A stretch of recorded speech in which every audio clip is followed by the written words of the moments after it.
What's going on, guys? Welcome back to another video. Today we're going to be taking a closer look at the Samsung A54.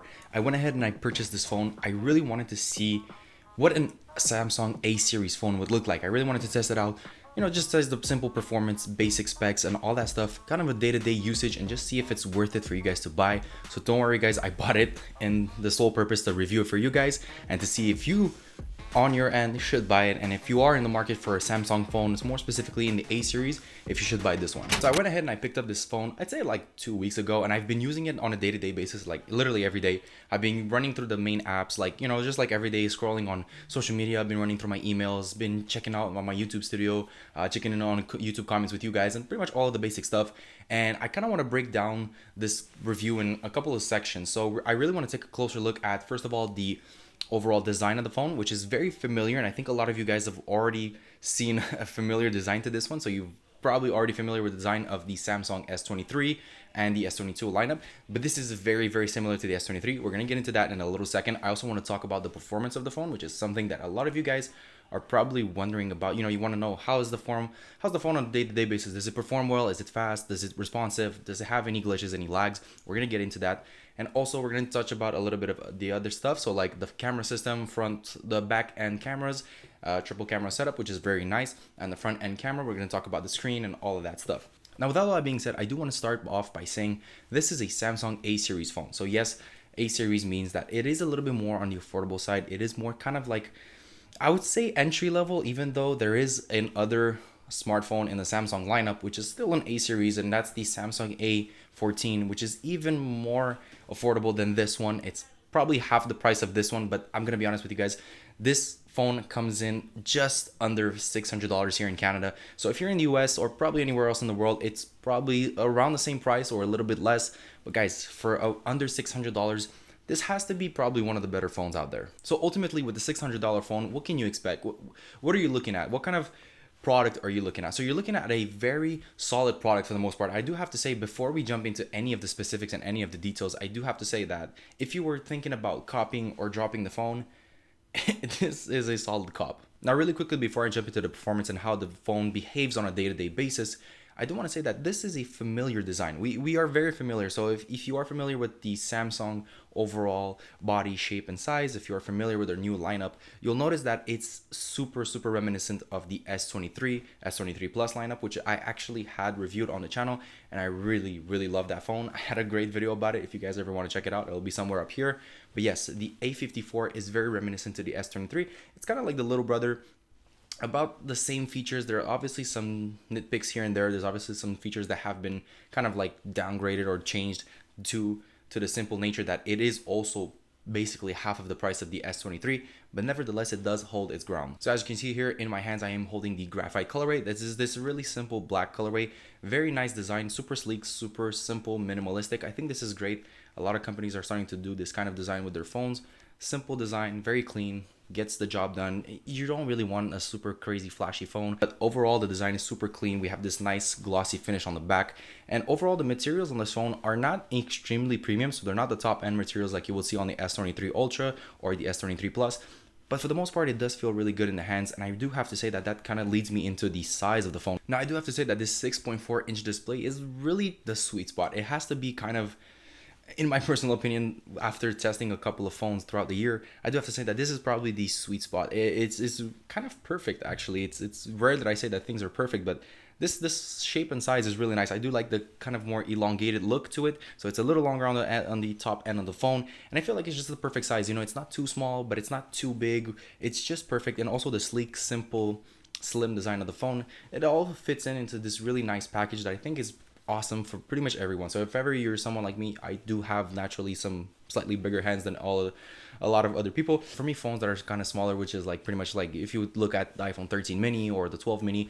phones in that category are very small for me and they're not convenient. But this one, I have to say that the 6.4 inch display is really, really perfect. It's just convenient. It's great. It gets the job done. On the same aspect of screen, it does have a full HD display, which is really, really nice, super bright, super colorful. The one thing I love about Samsung displays is they're really saturated. It has some really nice, crispy, punchy colors. So every time you're going to be surfing through the net, surfing through YouTube, watching content or literally anything you do, all your daily tasks. It's going to be a really fun, pleasant experience as the display is very nice and colorful, super bright. It also has 120 hertz refresh rate, which I say this in every phone review, especially specifically when it comes to Samsung. They've been incorporated this feature for a long time. They've had this for like, I'd say, a good couple of years now, and every single time that we get a new Samsung phone, they have the adaptive refresh rate, which I can't stress this enough. It's really nice. It's just a simple feature. It's a simple detail. Many people will overlook it. Many people will say, well, it's just adaptive refresh rate. Like, why do I need that? It doesn't really change my experience on the phone. Actually, you'd be surprised at how much it definitely enhances your experience on the phone because your phone is refreshing twice as fast. It's just nice. It's convenient. It's super cool. It makes your phone feel a little more premium. And I'm telling you, once you get used to the 120 hertz, once you get used to the adaptive refresh rate, it's going to be quite hard for you to go back.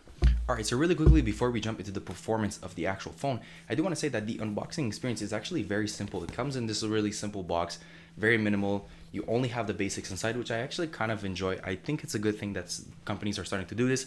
Sure, it would have been nice to get like a power brick or headphones every single time. But I mean, at the end of the day, the fact is they're bringing new phones like literally every 12 months.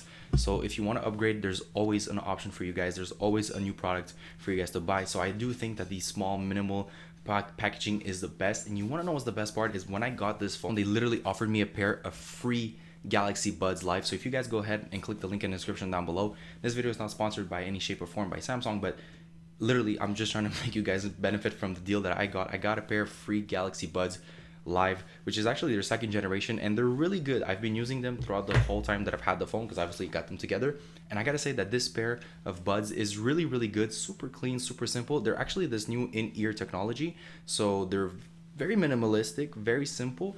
Audio quality is not top of the end, it's not top of the line, it's not premium, it's just really good. It gets the job done. It's kind of like that middle range where it has enough bass, enough sound clarity, and it just gets the job done.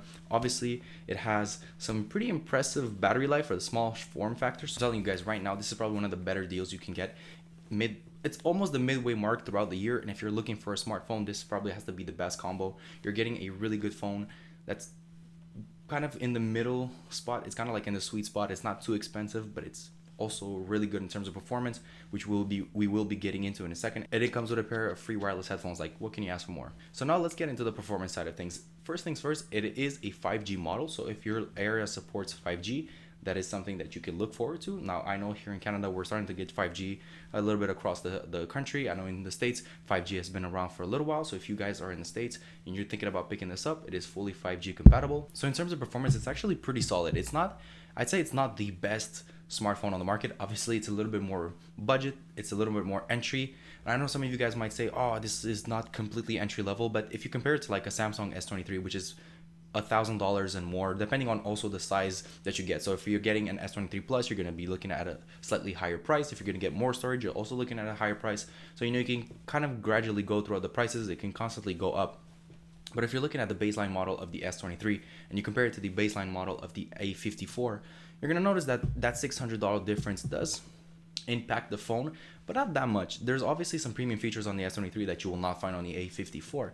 But I gotta say that in terms of the overall package, the overall performance, it's relatively on par. It's obviously not blazing fast, but it gets the job done. That's really what it does. It's a great phone, and I think for the most part, I think a lot of people will be very content with this phone in this time and point, as it does hold up really well. So I would say that if you're in the market and you're looking for a smartphone, this is probably one of the better options out there, as it has pretty much all the specs that you would need.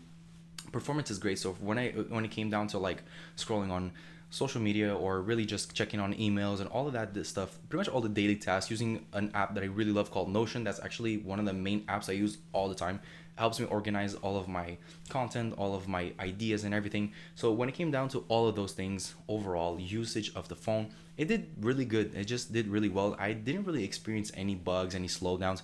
Maybe sometimes I'd say the one thing I did notice is whenever you're watching YouTube videos and you're trying to watch them in 4K content, it'll take a little bit more time to load the 4K content, which is kind of normal. I mean, the chip inside is not top of the end, it's not top tier, and the display is also not 4K, it's just fully HD. It's an FHD display. It doesn't quite render the 4K footage, as this display is just an FHD display, which is a full HD display, but you will be able to view the content in the highest resolution possible that the screen is able to produce. But if you're not, for the most part, guys, if you're gonna watch 1080p content, even 1440p content, it looks great on the phone and it runs pretty quickly. So I'd have to say for the most part, the overall performance is really good. Now, one thing that actually really surprised me with the phone is the battery life. I think this is probably one of the main highlights of the phone. It has a 1500 milliamp hour battery, which is really good. And it's not the highest milliamp hour battery. If you look at the S23 Plus, it had a 5700 milliamp hour battery, which is slightly bigger by like 700 milliamp hours. But for the most part, a 5000 milliamp hour battery does hold up really, really well. And I do have to say that on Samsung's website, if you check, it says that it can go over 2 days in terms of running. So if you're going to charge this up, if you're going to juice up the phone like 100% and you're going to use it, it can go all the way up to 2 days. And I do have to say, it really did. It went all the way up to 2 days. I've been using this and I've been charging it about every other day, I would say. So that literally sums up to 2 days.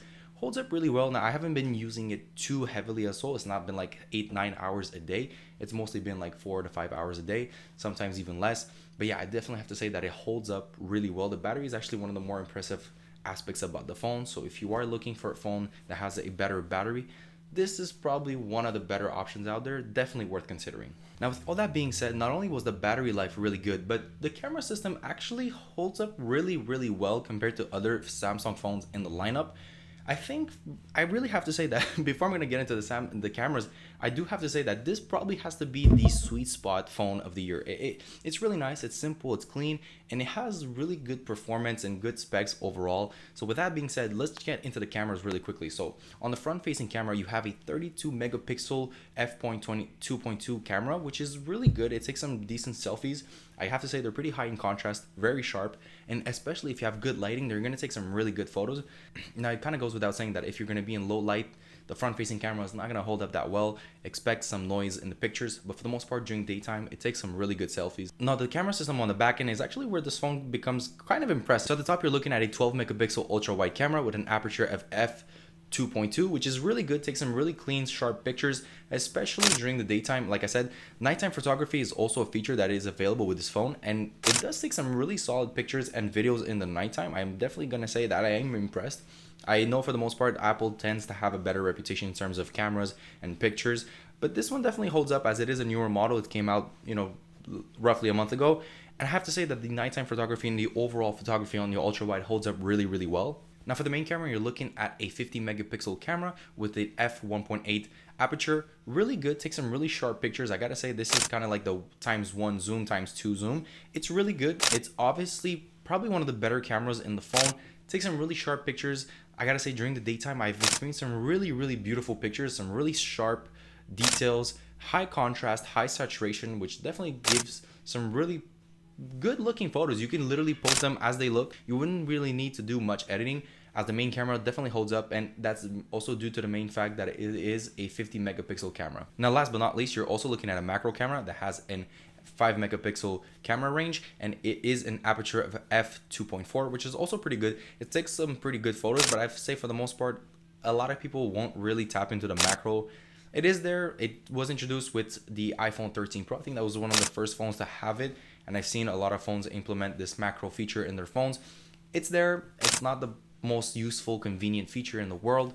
It gets the job done, sure, but I mean, you're definitely going to be benefiting from the main camera and the ultra wide a lot more. Now, nowadays, I definitely have to say that the ultra wide is one of the more beneficial features on smartphone cameras, as it does give you a perspective that you are on the location with the person. So whoever's taking the picture or whoever's recording the video, it does give you that impression that you are actually on the spot. It doesn't feel like it's a video recorded. It feels more natural. It kind of has that mirrorless, full frame by frame camera look. So it looks a little bit better, and I definitely have to say that ultra wide is one of the more popular ones. I use it all the time when it comes to shooting videos on my phone, and I have to say holds up really well on the Samsung. Now, in terms of other aspects, it is also IP67 water resistant, which is really good. For the most part, whenever you're going to be going outside and you're going to experience some rain, or even if you're coming out of the shower and your hands are wet and you still want to use your phone, for the most part, it's going to hold up really well. I definitely do think that if you dip the phone in a pool, it probably won't survive, but for the most part, in situations like outside rain or snow and all that stuff, it's gonna hold up really well. So don't fear about that. It's also built really, really well. It has a really nice build. It doesn't feel cheap in any shape or form. So that's why I'm saying this is probably one of the better phones right now. It has great price. great performance, very good value, and it also comes with a Dolby Atmos sound system inside. So the speakers on the actual phone sound pretty good for the most part, and it mix all of that with a 2-day battery life. I find it hard to believe that there's another phone in this category that kind of lives up to it. You know, that $600 mark is very close to the Google Pixel 7, which is kind of like at that $700 mark, and it kind of holds up to that. Very, very good. I gotta say, I really gotta give it off to Samsung. They've been doing really good work in the last couple of months. They've been coming out with some amazing phones. So yeah, that kind of about wraps up the review on the A54. I've really enjoyed having this phone during the time that I've had it. Overall, my final verdict, I bought the phone to see if you should too. And guys, you definitely should. If you are in the market looking for a smartphone that has, you know, just enough performance, just enough features, a triple camera setup, and a good overall battery, this has to be the phone for you. To be fair, I've tested other phones, but this one has to be one of my favorites and probably one of my better recommendations at the moment. Now, with all that being said, let me know if you're going to pick up this phone. If you are, please go ahead and click the link in the description down below. I've given you guys a little bit of a bonus. If you click that link, you might be able to benefit from that deal and get yourself a pair of free Galaxy Buds. Go ahead and pick it up. They're literally free. They come with it. So if ever you were also looking for some buds, this is the perfect combo for you. That being said, let me know what you think of the A54. Does it live up to the expectations? Is it potentially the best entry-level phone at the moment in 2023? Let me know in the comment section below. You guys know I love to get a conversation started with you guys down there. With all that being said, I hope to see you guys on the next video, and on that note, I wish you guys the best of luck in everything you do, and I'll catch you on the next one.